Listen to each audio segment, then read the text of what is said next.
Hello guys, আমি অনির্বাণ, তোমরা দেখছো অনির্বাণ স্টোরি চ্যানেল। আর আজ আমি কোথায় যাচ্ছি? আগ্রা। আর সেটা তোমরা টাইটেল আর থাম্বনেল দেখে বুঝেই গেছো। আগ্রা মানেই কিন্তু তাজমহল আর লালকেল্লা। আগে একবার এসেছিলাম আমি দিল্লিতে, তখন আমি আগ্রা আরও অনেক জায়গায় ঘুরেছিলাম। তো আজ যাব আবার, তো খুবই ভালো লাগছে। আর চলো আজকে যাওয়া যাক। আর ভিডিওটা কিন্তু শুরু করছি, আর ভিডিওটা কিন্তু প্রথম থেকে শেষ পর্যন্ত অবশ্যই দেখবে। এখন ঘড়ির কাঁটায় 6টা, আর এখন আমরা বেরিয়ে পড়েছি আগ্রার উদ্দেশ্যে। তো এখন যাচ্ছি আমরা আগ্রা, আর রোদ্দুর উঠছে, দেখতে পাচ্ছ কতটা সুন্দর লাগছিল। আর বাইরের দৃশ্যটাও কিন্তু খুবই সুন্দর ছিল।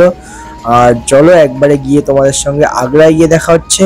ফাইনালি কিন্তু চলে এসেছি আমরা পুরো লাল কেল্লার সামনে। আর তোমরা এই সাইডে দেখতে পাচ্ছ অসাম, পুরো একদম ভিউটা শুধু অসাম। ফাইনালি টিকিট কেটে নিয়েছে এই টিকিট কাউন্টার থেকে, এবং ইন্ডিয়ানদের জন্য রয়েছে এখানে 50 টাকা করে টিকিট, এবং যদি কেউ ফরেনার এসে থাকো তাদের জন্য রয়েছে 650 টাকা। মানে কোনো বাইরের দেশ থেকে আসলেই এখানে 650 টাকা দিয়ে টিকিট কাটতে লাগবে। আর এখন যাবো আমরা লালকেল্লার মধ্যে, আর ভিডিওটা কিন্তু প্রথম থেকে শেষ পর্যন্ত অবশ্যই দেখবে। তো চলো ভিডিওটা এখন কন্টিনিউ করে যাক। লালকেল্লায় প্রবেশের জন্য 2টি গেট আছে, একটি হলো লাহোরি গেট আর অন্যটি দিল্লি গেট। আর আমরা লালকেল্লায় প্রবেশ করেছিলাম দিল্লি গেট দিয়ে। আর লালকেল্লা সোমবার দিন বন্ধ থাকে, অন্যান্য দিনগুলি সকাল 9টা থেকে বিকেল 5টা পর্যন্ত খোলা থাকে। শিল্প এবং স্থাপত্য কীর্তির দিক থেকে মোগল সম্রাট শাহজাহান মোগল সাম্রাজ্যকে এবং ভারতীয় শিল্পকলাকে যে জায়গাতে নিয়ে গেছেন তার তুলনা আর অন্য কিছুতেই হয় না। এবং এই লালকেল্লা তার একটা অন্যতম নিদর্শন। শাহজাহান যখন আগ্রা থেকে তার রাজধানী দিল্লিতে স্থানান্তরিত করেন, তখন এই অঞ্চলে তিনি দুর্গ নির্মাণ করেন, আর সেটি হলো লালকেল্লা। এবং তিনি এই অঞ্চলের নাম তার নাম অনুসারেই দেন, শাহজাহানাবাদ। পরবর্তীকালে এই অঞ্চলটি পুরনো দিল্লি নামে পরিচিত হয়। 1638 সালে এই লালকেল্লার নির্মাণ কার্য শুরু হয়, এবং 1648 সালের মধ্যে এই লালকেল্লার নির্মাণ কার্য সম্পূর্ণ হয়।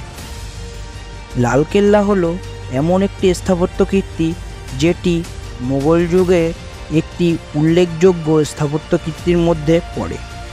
আবার একদিকে যেমন ইসলামিক স্থাপত্য শৈলী দেখা যায়, অন্যদিকে তেমন হিন্দু স্থাপত্য রীতিও আছে। আবার এখানে ইউরোপীয় স্থাপত্য কীর্তিও রয়েছে। এই বিভিন্ন ধরনের স্থাপত্য কীর্তি সংমিশ্রণে লালকেল্লা একটি উল্লেখযোগ্য ঐতিহাসিক নিদর্শন।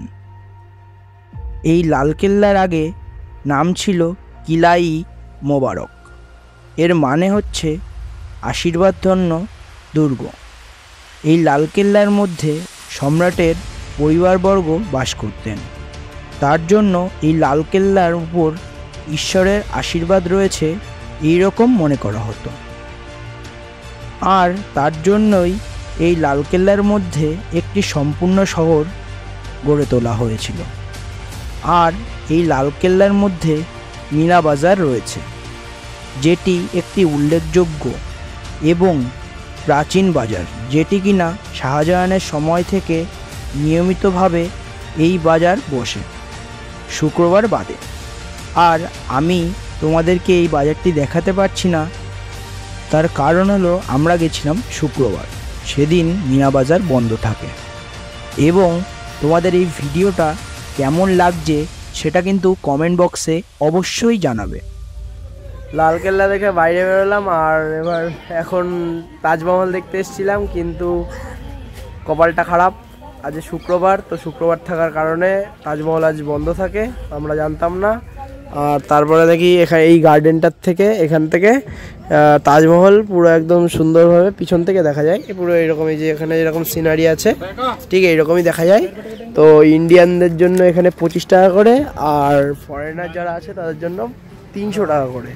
তো এখন আমরা যাচ্ছি এই গার্ডেনে, আর এই যে গার্ডেনটা দেখতে পাচ্ছ, তো টিকিট দিতে পারছে। ফাইনালি কিন্তু গার্ডেনের মধ্যে চলে এসেছি, আর পুরো একদম সামনে থেকে দেখতে পাচ্ছি তাজমহল। খুবই সুন্দর লাগছে এখান থেকে। শুধু একটাই খারাপ লাগছে যে ভিতরে ঢুকতে পারলাম না। কপাল খারাপ হলে যা হয়।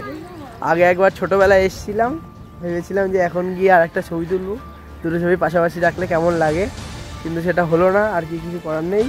তো তাজমহলটা তো ফাইনালি দেখে নিলাম, খুবই ভালো লাগছে। পুরো সামনেই তাজমহলের, শুধু মিডিলে একটা নদী। আমরা এখানে দাঁড়িয়ে আছি গার্ডেনে, আর খুবই সুন্দর লাগছে, তোমরা দেখতে পাচ্ছ।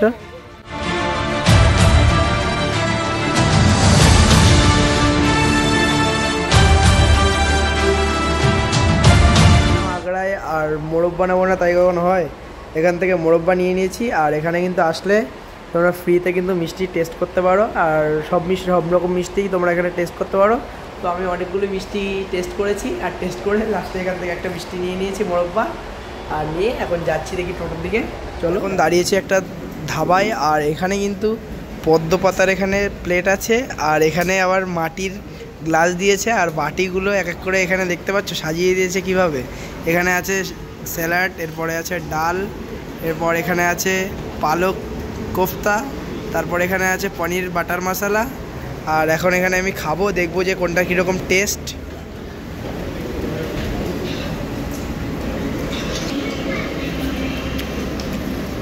ডালটা তো ভালোই, ডালটা ভালোই আছে।